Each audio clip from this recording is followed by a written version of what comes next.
Merhaba arkadaşlar, örgü kanalıma hoş geldiniz. Minik bebekler için hem kolay hem de güzel tığ işi yelek yaptım. Bugün bu yelek anlatımını sizlerle paylaşmak istiyorum. Bu yelek örgüsünü hem kız bebekleriniz için yapabilirsiniz hem de erkek bebekleriniz için yapabilirsiniz arkadaşlar. Her yaş için uygun bir model, ayrıca yeni doğan bebeğe de yapabilirsiniz. 1, 2, 3, 5 yaş, her yaş çocuklarınız için yapabilirsiniz. Bakın, yelek örgüsüne yakadan zincir yaparak başlıyoruz. Ben bugün 6-12 aylık bebek ölçüsünde anlatıyorum. Ama siz bu yeleği aynı sayıda başlayarak 3-6 ay yapabilirsiniz. 1-2 yaş arası çocuk için yapabilirsiniz. 3-6 ay arası yapacaksanız benimle aynı sayıda başlayabilirsiniz. Sadece bu arttırma sırasını 1 veya 2 sıra eksik yaparsanız küçük ölçüde olacaktır arkadaşlar. 1-2 yaş arası çocuk için yapmak istiyorsanız da yine benimle aynı sayıda başlayabilirsiniz. Bu arttırma sırasını 1 veya 2 sıra fazla yaparsanız 1-2 yaş arası çocuk için olacaktır. 2 yaşından büyük çocuklar için yapacaksanız da bu yakada başlama sayılarını daha fazla yapmanız gerekir arkadaşlar. Ön bölümler için 1 veya 2 trabzan, kol ve arka bölümler için de 2 veya 4 trabzan fazla yaparsanız yaptığınız örgü büyük olacaktır. Yaka örgüsünde 3 tane düğme kullandım. Bakın, farklı bir yaka çalışması yaptım. Sadece buraya düğme biritleri yaptım. Karşıya bakın, düğme için birit yaptım. Buraya da düğme iliği yaptım. Açık olarak görelim. Bakın, arka görüntüsü bu şekilde. Hem kolay hem de güzel bir model arkadaşlar. Bu yelek örgüsünde iplik olarak 2 renkli iplik kullanmayı tercih ettim. Beyaz renk ve sarı renkli iplik. Beyaz renk iplik 50 gram iplik yeterli. Bu sarı renk ipliği arkadaşlar, bir yumak iplik kullanmadım. 100 gram 320 metre olan bir iplik. Bakın, 100 gram 320 metre olan iplikten bir yumak iplik bitmedi. Tığ olarak 5 numara 3 milimetre tığ kullandım. Elimin sıklığına göre bu iplikler ile bu tığı kullandım. Bu büyüklükte bir yelek elde ettim arkadaşlar. Benim elim çok sıkı değil. Sizin eliniz sıkıysa hem daha güzel örgüler elde etmek için hem de aynı ölçüde örgü elde etmek için 3,5-4 milimetre tığları kullanırsanız daha güzel olur arkadaşlar. Yeleğin örgüsünde iplik olarak ben bugün bu iki rengi kullandım. Hem kız bebek hem erkek bebek kullanabilsin diye. Siz istediğiniz marka iplik ve renkleri kullanarak bu yelek örgüsünü yapabilirsiniz. Ölçülerini 6-12 aylık bebek için yaptım dedim arkadaşlar. Santimetre olarak ölçüyorum videonun sonunda. Oraya bakabilirsiniz. Şimdi tekrar ölçerek zaman kaybetmek istemiyorum. İplik tığı hazırlayalım. Hep birlikte bu yelek örgüsüne başlayalım. Örgü kanalıma abone değilseniz abone olmayı unutmayın lütfen. Örgü kanalıma abone olmak ücretsiz. Örgü kanalıma ücretsiz abone olup orada bulunan zil şeklini dokunarak açık yaparsanız kanalıma video yüklediğim zaman ilk önce size bildirim gelir. Örgülerimden herkesten önce sizin haberiniz olur. İzlediğiniz videolarıma beğeni ve yorumlarınızı yaparsanız çok sevinirim arkadaşlar. Hepinize kolay gelsin. İyi çalışmalar.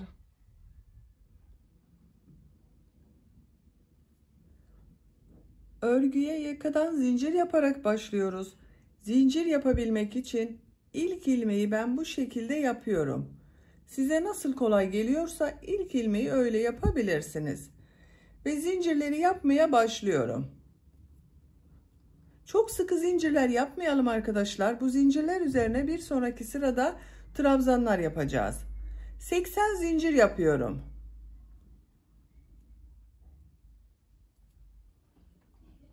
80 zinciri yaptım. Çok sıkı zincir yapmadım, bakın arkadaşlar, gördüğünüz gibi.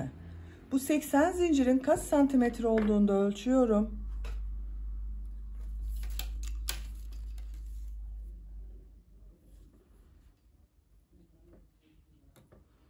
Ölçtüğüm zaman 32 santimetre uzunluk var. Benim yapacağım ölçü için yeterli. 3 zincirde dönüş için yapıyorum. 1, 2, 3. Tığın üzerine iplik alıyorum. 1, 2, 3 ilmek atlıyorum. 4. ilmek içine trabzan yapıyorum. Ön bölüm için 11 trabzan yapıyorum. Bu 3 ilmek atladığımda 1 trabzan. 1, 2, 3, 4, 5, 6, 7, 8, 9, 10, 11. 1, 2, 3, 4, 5, 6, 7, 8, 9, 10, 11 trabzanı yaptım. 2 zincir yapıyorum. Yanında bulunan, bakın, ilmek içine, aynı ilmeği değil, yanında bulunan ilmek içerisine kol bölümü için ilk trabzanı yapıyorum. Kol bölümüne 18 trabzan yapacağız. 1, 2, 3, 4, 5, 6, 7, 8, 9, 10, 11, 12, 13, 14, 15, 16, 17, 18. Kol bölümü için 18 trabzan yaptım. 2 zincir yapıyorum. Arka bölüm için yanında bulunan ilmeğe ilk trabzanı yapıyorum. Arka bölüm için 22 trabzan yapıyorum. 1, 2, 3, 4, 5, 6, biraz hızlı yapıyorum arkadaşlar bu arayı. 7, 8, 9, 10,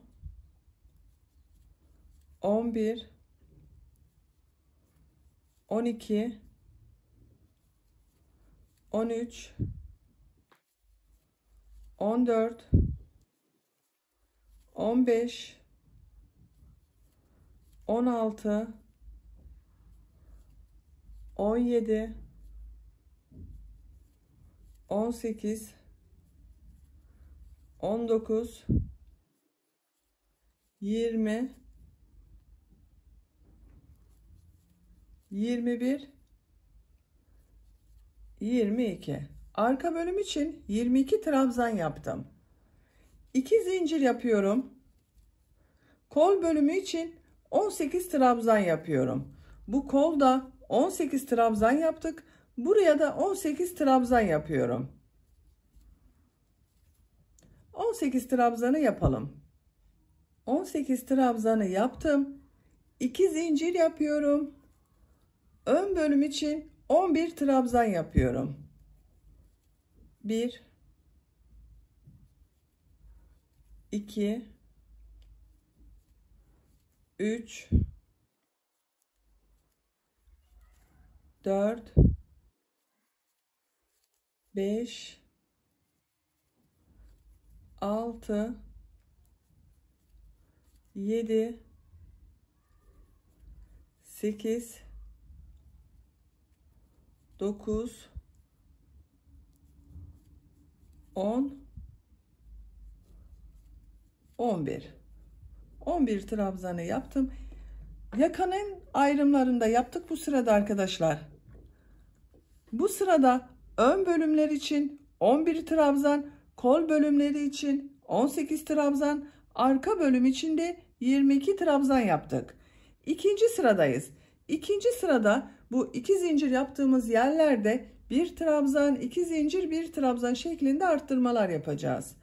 Bir zincir yapıyorum, örgüyü çeviriyorum. İlk ilmek üzerine trabzan yapıyorum. Diğer ilmekleri de trabzan yaparak devam ediyorum.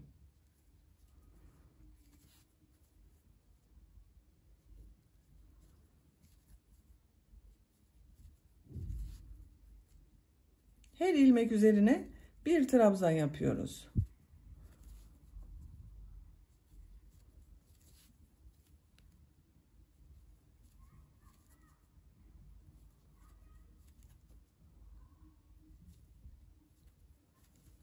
Bakın 2 zincir yaptığım yere geldim. Buraya bir trabzan, 2 zincir, bir trabzan yapıyorum.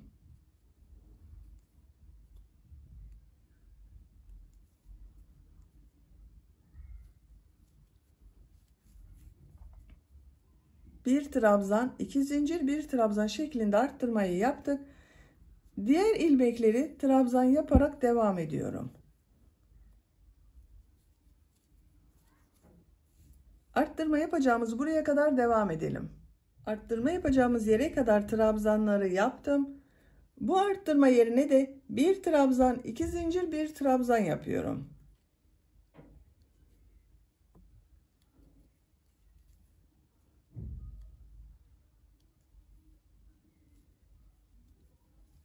Bakın bir trabzan, 2 zincir, bir trabzan yaptım. Bu bir trabzanın birisi kol bölümü için, bir diğeri arka bölüm için oldu. Diğer ilmekleri trabzan yaparak devam ediyorum. Arttırma yapacağımız buraya kadar devam edelim. Arttırma yapacağımız yere kadar trabzanları tamamladım. Bu arttırma yerine bir trabzan, 2 zincir, bir trabzan yapıyorum. Bir trabzan, 2 zincir, bir trabzan. Kol bölümünde bulunan ilmeklere trabzan yaparak devam ediyorum. Arttırma yapacağımız buraya kadar devam edelim. Arttırma yapacağımız yere kadar bakın trabzanları tamamladım. Bu arttırma yerine de bir trabzan, 2 zincir, bir trabzan yapıyorum.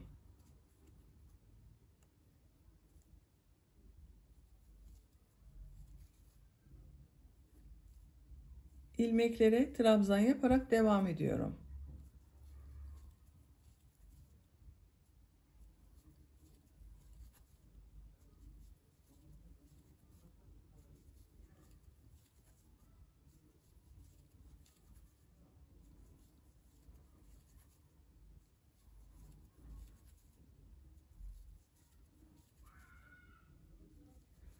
Sıra sonunda bulunan bakın bu 3 ilmek atlayarak bir trabzan yapmıştım.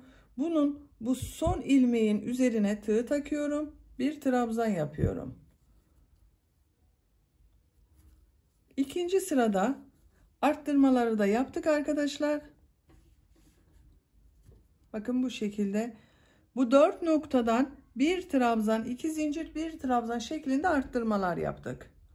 Üçüncü sıradayız. Bir zincir yapıyorum, örgüyü çeviriyorum. İlk ilmek üzerine trabzan yapıyorum. Diğer ilmekleri de trabzan yaparak devam ediyorum. Her ilmek üzerine bir trabzan yapıyorum.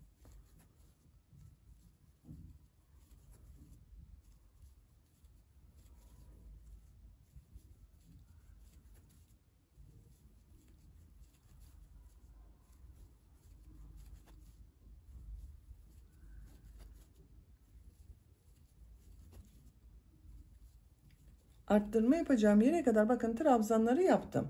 Bu arttırma yerine bir trabzan, 2 zincir, bir trabzan yapıyorum.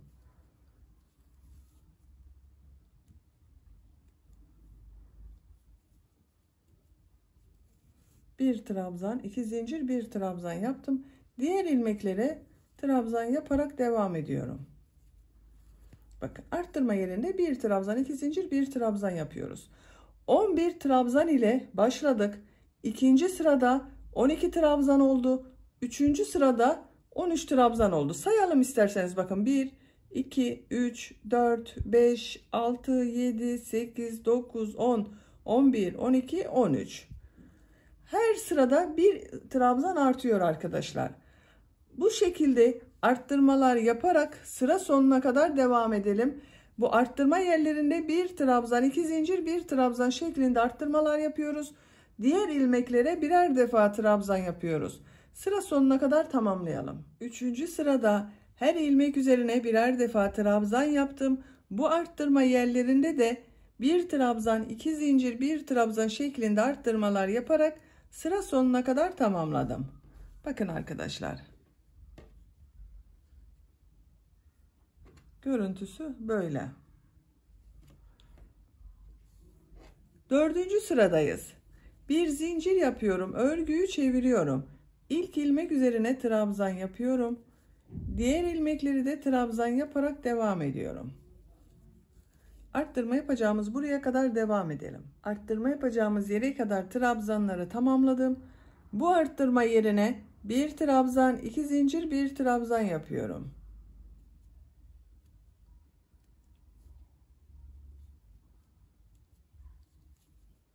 Bir trabzan, 2 zincir, bir trabzan yaptım. Diğer ilmekleri trabzan yaparak devam ediyorum. Bakın. Robanın örgüsü artık bu şekilde devam edecek. Bu 4 noktadan arttırmalar yaparak sıra sonuna kadar devam edelim. Bir zincir yapıp geriye dönelim. Arttırmalar yaparak robanın örgüsüne devam edelim. Bakın. Şöyle. Katladığımız zaman görüntüsü böyle görünüyor. Yaka görüntüsü böyle oluyor. Yapacak olduğunuz bebeğinizin büyüklüğüne göre bu 4 noktadan bir trabzan, 2 zincir, bir trabzan şeklinde arttırmalar yapalım. Diğer ilmeklere de birer defa trabzan yaparak robanın yüksekliğini tamamlayalım. Yakadan başladığım roba örgüsünü 11 sıra olarak tamamladım. Sayıyorum. 1, 2, 3, 4, 5, 6, 7, 8, 9, 10, 11. Santimetre olarak da ölçüyorum. Bakın bu şekilde ölçüyorum. 10 santimetre yükseklik var. Benim yapacağım ölçü için bu yeterli. Siz daha büyük bebek için yapıyorsanız bir sıra daha roba yaparsanız iyi olacak arkadaşlar. 12. sırada kolları gövdeden ayıracağız. Örgümüzü gövdenin örgüsüyle devam edeceğiz.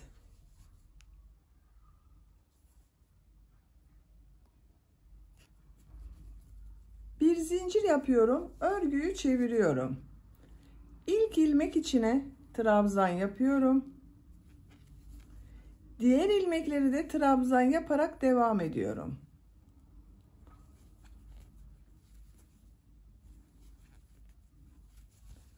Arttırma yerine kadar devam edelim. Arttırma yapacağım yere kadar trabzanları yaptım. Bu arttırma yerine bu sırada 2 trabzan yapıyorum. Buraya kadar birer trabzan yapmıştım.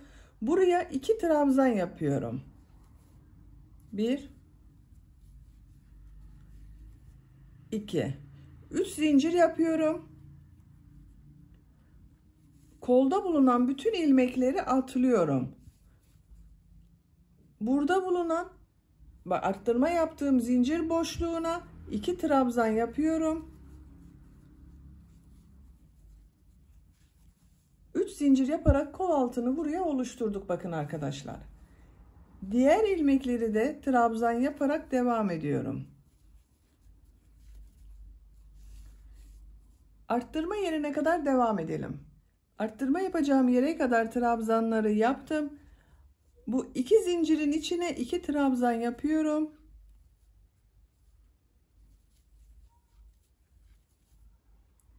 Üç zincir yapıyorum. Burada da aynı 3 zincir yaptım kol altında. Buraya da 3 zincir yaptım. Kolda bulunan bütün ilmekleri atlıyorum. Bu arttırma yerine 2 trabzan yapıyorum.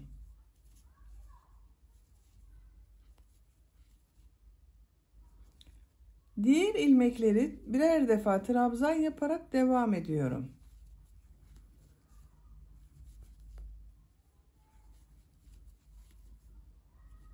Sıra sonuna kadar devam edelim.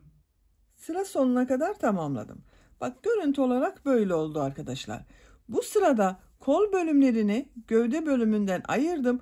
Bak gövde bölümünü kol altında zincirler ile ön ve arka bölümü birleştirerek elde ettim. Görüntü olarak böyle oldu. Şimdiki sırada renkli iplik ile model yerleştirmesi yapıyorum. İpliği burada kesiyorum.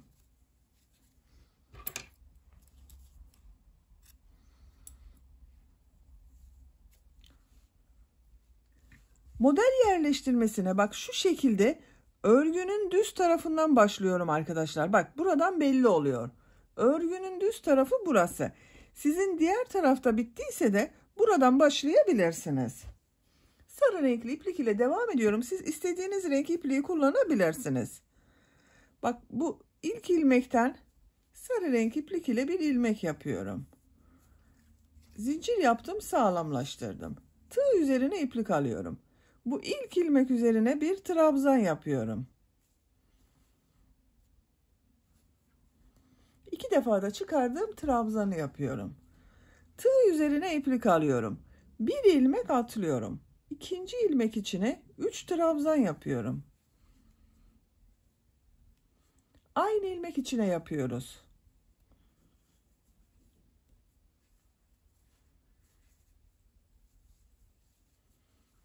Bak bu ipleri de burada tutuyorum. Bak aynı ilmek içine 3 trabzan yaptım. Tığ üzerine iplik alıyorum. Bir ilmek atlıyorum. İkinci ilmek içine 3 trabzan yapıyorum.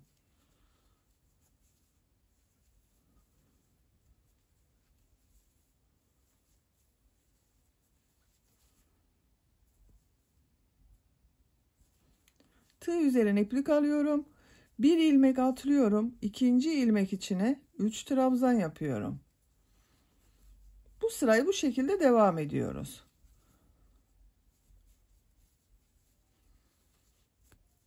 Bakın. Bir ilmeğe 3 trabzan yapıyorum. Arada bir ilmek atlıyorum. İkinci ilmeğe 3 trabzan yapıyorum. Bu şekilde devam edelim arkadaşlar. Sıra sonuna kadar tamamladım. Sıra sonunda bak bir ilmeğe 3 trabzan yaptım. Bir ilmek atlıyorum. Son ilmek üzerine bir trabzan yapıyorum. Bakın arkadaşlar. Bu sırada model yerleştirmelerini yaptım. Buranın denk gelmesi için benimle aynı sayıda başladıysanız bakın ben burada 2 ilmek atladım. Bir yerine 2 ilmek atladım. Bu tarafın bu diğer ön bölümle aynı olması için o şekilde yaptım.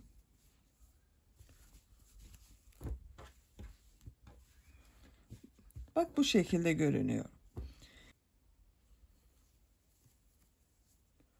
Bir zincir yapıyorum. Örgüyü çeviriyorum.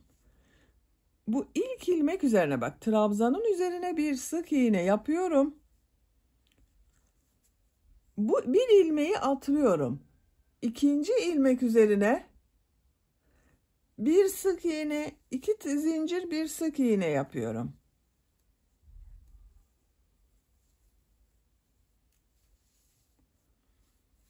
Bak bir ilmek içine bir sık iğne, 2 zincir, bir sık iğne yaptım. 2 ilmek atlıyorum. Üçüncü ilmek üzerine bak burada 3 trabzan yaptım. Ortada bulunan ilmek üzerine bir sık iğne, 2 zincir, bir sık iğne yapıyorum. 2 ilmeği atlıyorum. Bak bu ortada bulunan ilmek üzerine bir sık iğne, 2 zincir, bir sık iğne yapıyorum. 2 ilmek atlıyorum. Bu ilmek üzerine bir sık iğne, 2 zincir, bir sık iğne yapıyorum. Bu şekilde bak sıra yapıyoruz. Sıra sonuna kadar devam edelim. Sıra sonuna kadar tamamladım. Bak sıra sonunda bu bir trabzanın üzerine yine bir sık iğne yapıyorum. Sıra başında sık iğne ile başladım. Sıra sonunda da sık iğne ile bitirdim. Bakın arkadaşlar görüntü böyle. Bu sırada bu bir alt sırada yaptığım 3 trabzanın ortada bulunan ilmek üzerine bir sık iğne, 2 zincir, bir sık iğne yaptım. Diğer model ortasında da yine bir sık iğne, 2 zincir, bir sık iğne yaptım. Bak düz tarafın görüntüsü böyle. Model bu iki sıranın tekrarından oluşuyor. Şimdiki sırada yine bu 3 trabzan yaptığımız sırayı yapıyorum. Bir zincir yapıyorum, örgüyü çeviriyorum. Bak bu ilk ilmek üzerine trabzan yapıyorum. 2 defa da çıkardığım trabzanı yapıyorum. Tığ üzerine iplik alıyorum. Bu 2 zincirin üzerine, bak model ortasına 2 zincir yaptım.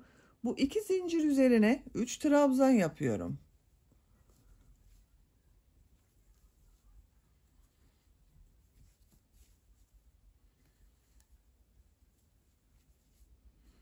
Tığ üzerine iplik alıyorum. Diğer 2 zincir üzerine de 3 trabzan yapıyorum.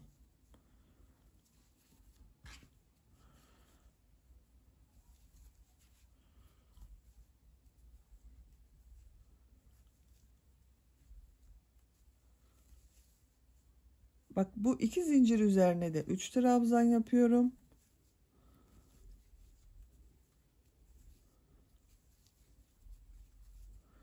Model bu şekilde görünüyor.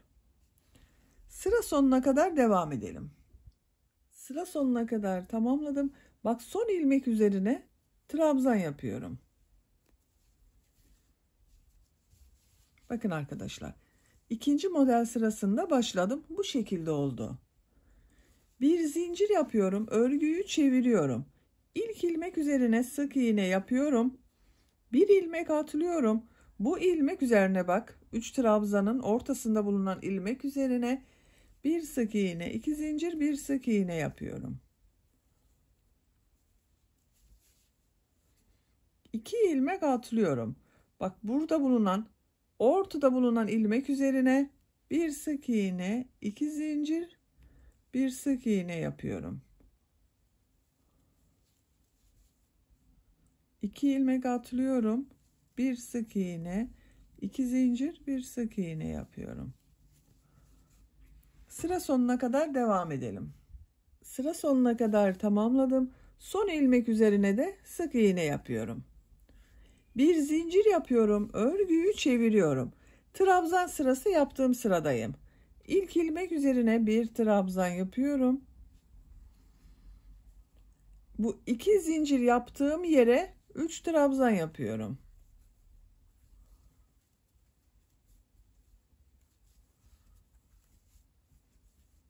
Bak diğer 2 zincir üzerine de 3 trabzan yapıyorum.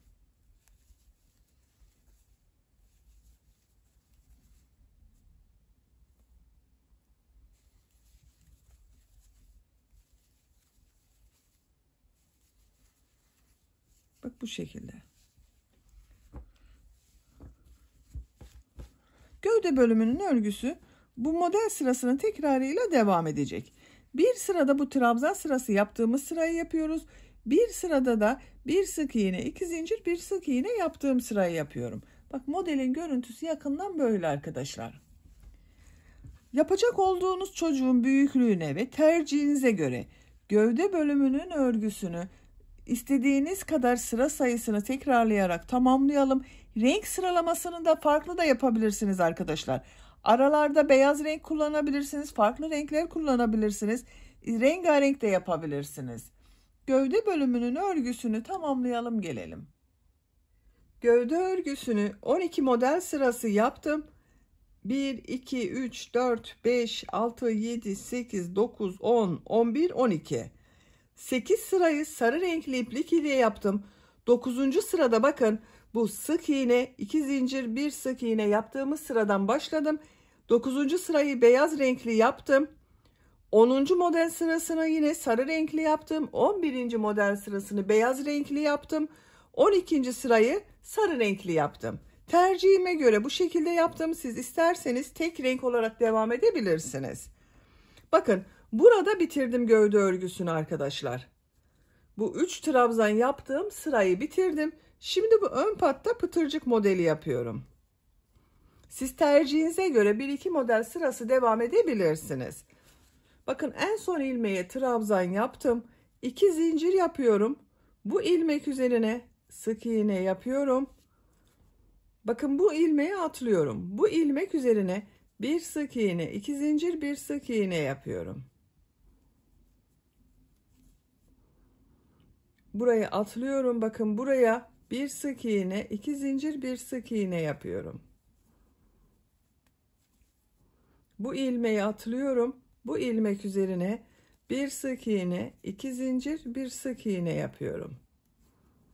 Bakın bu şekilde pıtırcık modelleri yapıyoruz. Bu beyazı bitirdiğim, sarıya başladığım yere kadar devam edelim. Buraya kadar bakın pıtırcık modelleri yaptım.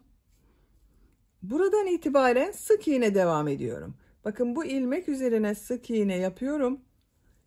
Her ilmek üzerine bir sık iğne yapıyorum.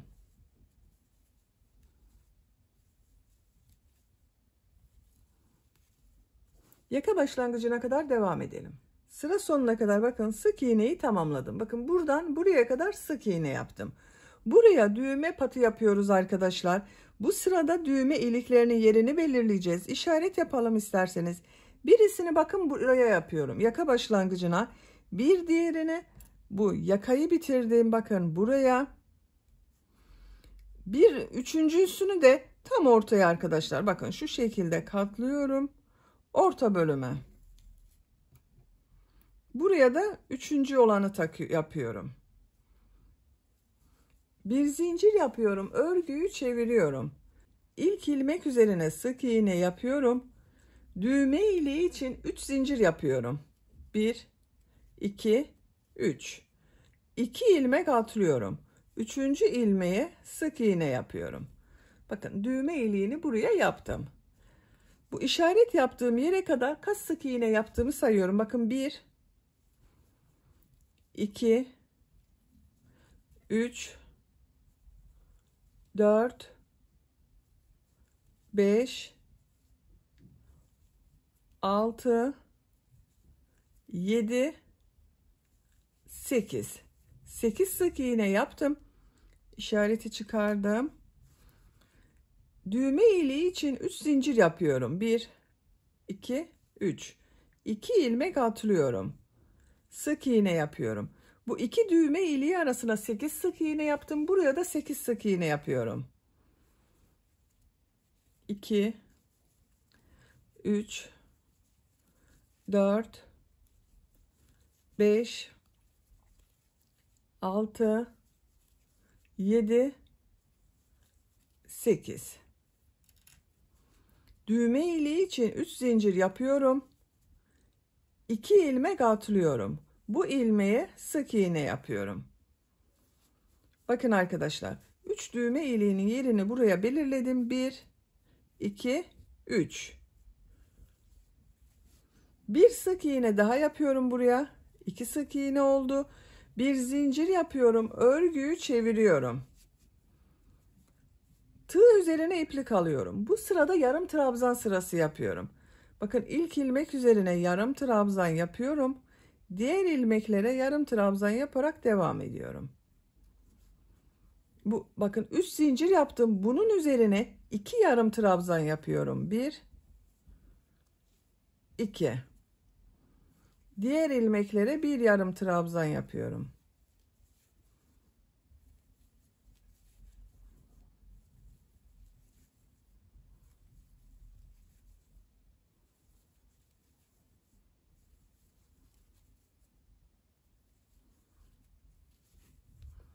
Bakın buraya yine 2 yarım trabzan yapıyorum. Diğer ilmeklere bir yarım trabzan yapıyorum.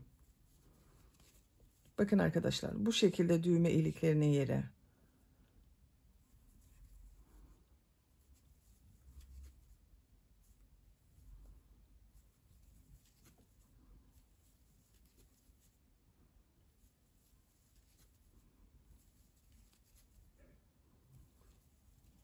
Bakın buraya 2 yarım trabzan yapıyorum.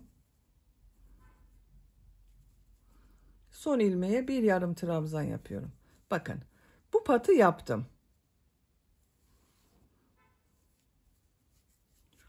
Burada bir düz bir ters boşluktan alarak trabzan yapacağız. Bu ilmekler üzerine sık iğne yapıyorum. Tığ üzerine iplik alıyorum. Bakın bu trabzanı boşluktan alıyorum. Trabzan yapıyorum. Ters taraftan boşluktan alıyorum, trabzan yapıyorum. Düz taraftan boşluktan alıyorum, trabzan yapıyorum. Bir düz bir ters boşluktan alarak trabzan yapıyorum arkadaşlar.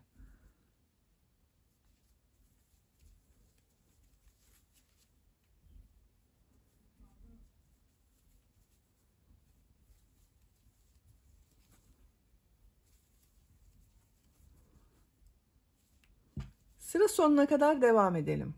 Sıra sonuna kadar tamamladım. Bakın yaka görüntüsü böyle oldu arkadaşlar. Bir düz bir ters boşluktan aldım, trabzan yaptım. Son ilmeği de bakın düz taraftan boşluktan aldım, trabzan yaptım. 2 zincir yapıyorum, örgüyü çeviriyorum. Bu sırada bu trabzanları nasıl görüyorsam o şekilde boşluktan alıyorum, trabzan yapıyorum.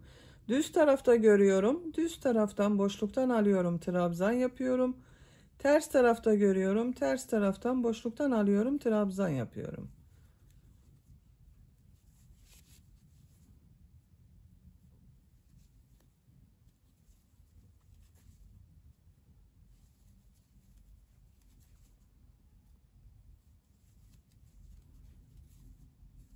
Bakın düz tarafın görüntüsü böyle. Sıra sonuna kadar devam edelim. Sıra sonuna kadar tamamladım.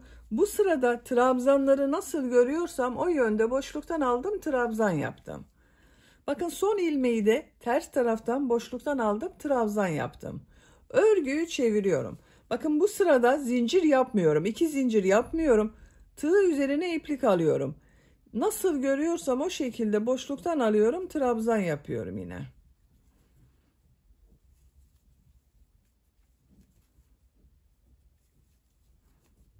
Bakın burada zincir yapmamamın sebebi arkadaşlar buranın yuvarlak bir görüntü olması için.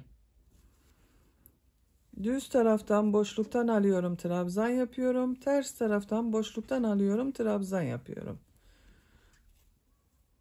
Sıra sonuna kadar devam edelim. Sıra sonuna kadar tamamladım. Bu sırada yine trabzanı nasıl görüyorsam o yönde boşluktan aldım, trabzan yaptım.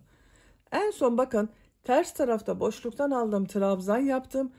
Tığ üzerine iplik almadan buraya ilmek kaydırma yaparak bitiriyorum. Bakın yuvarlak bir görüntü elde ettim. Buraya kadar ilmek kaydırma yapıyorum arkadaşlar. İlmek kaydırma yapıyorum. İlmek kaydırma yapıyorum. Bakın. Görüntüsü böyle oldu. Burada sık iğne yapıyorum. Burada ne yaptıysak bu tarafta da aynısını yapacağız. Buraya düğme iliği yaptım. Buraya düğme iliği yapmayacağız. Düz sık iğne yapıyorum arkadaşlar. Bakın bu ilmek üzerine sık iğne yapıyorum. İlmekler üzerine sık iğne yapıyorum.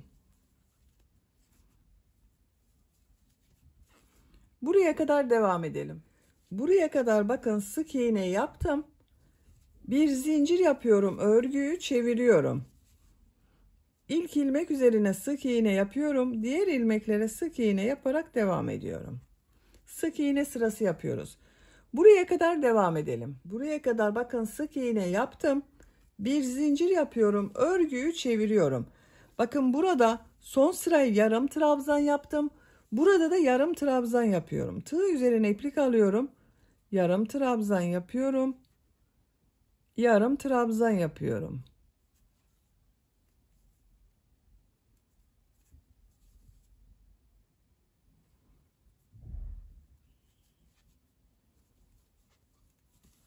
Buraya kadar devam edelim. Yarım trabzan yaparak sıra sonuna kadar tamamladım. Bakın bu şekilde oldu arkadaşlar. Düğme patını buraya yaptım. Bakın buraya düğme iliği yaptım. Buraya düğmesini dikeceğiz. Gövde bölümünde de pıtırcık modelleri yaparak devam ediyorum. Bakın burada pıtırcık modelleri yaptım. Burada da aynısını yapıyorum. İlmek kaydırma yaparak bu beyaz ilmeğin olduğu yere geçiyorum. Bakın ilmek kaydırma yapıyorum. İlmek kaydırma yapıyorum. Buraya bir sık iğne, 2 zincir, bir sık iğne yapıyorum. Bir ilmek atlıyorum. Bir sık iğne, 2 zincir, bir sık iğne yapıyorum. Bir ilmek atlıyorum. Bir sık iğne, 2 zincir, bir sık iğne yapıyorum. Sıra sonuna kadar devam edelim. Sıra sonuna kadar pıtırcık modellerini yaptım. Burada da devam ediyorum arkadaşlar. Bakın en son köşeye bir pıtırcık modeli yaptım. Bir ilmek atlıyorum. Bir sık iğne, 2 zincir, bir sık iğne yapıyorum. Bir ilmek atlıyorum. Bir sık iğne, 2 zincir, bir sık iğne yapıyorum. Bir ilmek atlıyorum. Bir sık iğne, 2 zincir, bir sık iğne yapıyorum. Sıra sonuna kadar devam edelim. Sıra sonuna kadar pıtırcık modelini yaptım. Bakın bu ilmeğe pıtırcık yaptım. İlk yaptığım bu ilmek ile ilmek kaydırma yaparak birleştiriyorum. İpliği kesiyorum.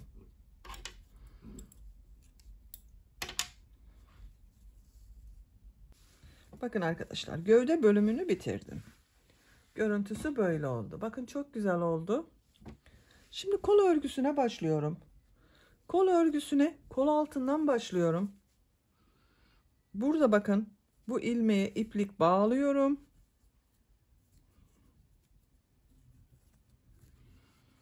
Buradan ilmek yapıyorum. Tığ üzerine iplik alıyorum. Bir ilmek atlıyorum. Bu ilmek üzerine 3 trabzan yapıyorum. Bu gövde bölümünde yaptığımız modeli yapıyorum.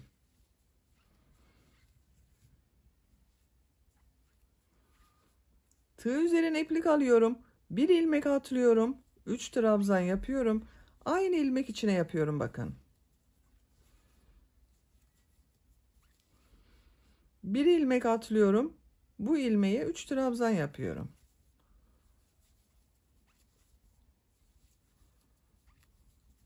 Bakın bu şekilde. Sıra sonuna kadar devam edelim. Sıra sonuna kadar tamamladım. Son ilmeğe de 3 trabzan yaptım. Kol altında bulunan bu ilmek ile ilmek kaydırma yaparak sırayı birleştiriyorum. Bakın arkadaşlar, görüntüsü bu şekilde oldu. 2 zincir yapıyorum. Aynı ilmek içine sık iğne yapıyorum. Bakın bu ilmeği atlıyorum. Bu ortada bulunan ilmek üzerine bir sık iğne, 2 zincir, bir sık iğne yapıyorum. Bu iki ilmeği atlıyorum. Bu ilmek üstüne bir sık iğne, 2 zincir, bir sık iğne yapıyorum. 2 ilmek atlıyorum. Bir sık iğne, 2 zincir, bir sık iğne yapıyorum.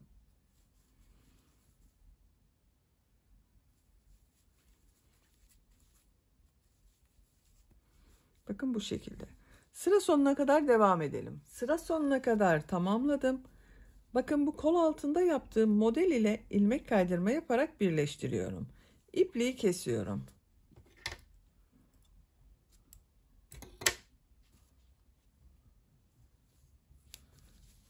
Bakın arkadaşlar, görüntüsü böyle şekilde oldu. Kol örgüsünü bitirdim. Diğer kol örgüsünü ben bitirdim. Bakın bu şekilde her iki kolun örgüsünü aynı yapıyoruz. Siz de diğer kol örgüsünü başlayıp bitirebilirsiniz. Böylece yelek örgüsünü bitirdim arkadaşlar. Bakın açık olarak arka görüntüsü bu şekilde. Çok güzel oldu gördüğünüz gibi. Bitmiş olarak size ölçülerini söylüyorum. Bakın buraya da düğmelerini dikeriz. Bu 3 düğme iliği yaptım. Tam karşısına düğmelerini dikeceğiz. İstediğiniz gibi düğme kullanabilirsiniz. Kol altının buradan gövde genişliğini ölçüyorum. 25 santimetre. Yüksekliğini ölçüyorum. Kol altından yükseklik 19 santimetre yükseklik var. 6 aylık bebek için güzel bir ölçü oldu arkadaşlar. Sizin bebeğiniz kilolu bir bebekse daha küçük bir bebeği olur. Bebeğiniz kilolu değilse 1-2 yaş arası bebeği de olabilir arkadaşlar. Bakın yaka bölümü de çok güzel oldu. Beni dinlediğiniz ve izlediğiniz için hepinize çok teşekkür ederim. Örgü kanalıma abone değilseniz abone olmayı unutmayın lütfen. Örgü kanalıma abone olmak ücretsiz. Örgü kanalıma ücretsiz abone olup orada bulunan zil şeklini dokunarak açık yaparsanız kanalıma video yüklediğim zaman ilk önce size bildirim gelir. Örgülerimden herkesten önce sizin haberiniz olur. İzlediğiniz videolarıma beğeni ve yorumlarınızı yaparsanız çok sevinirim arkadaşlar. Sizlerle yeni örgülerde görüşmek dileğiyle. Hoşça kalın, sevgiyle kalın.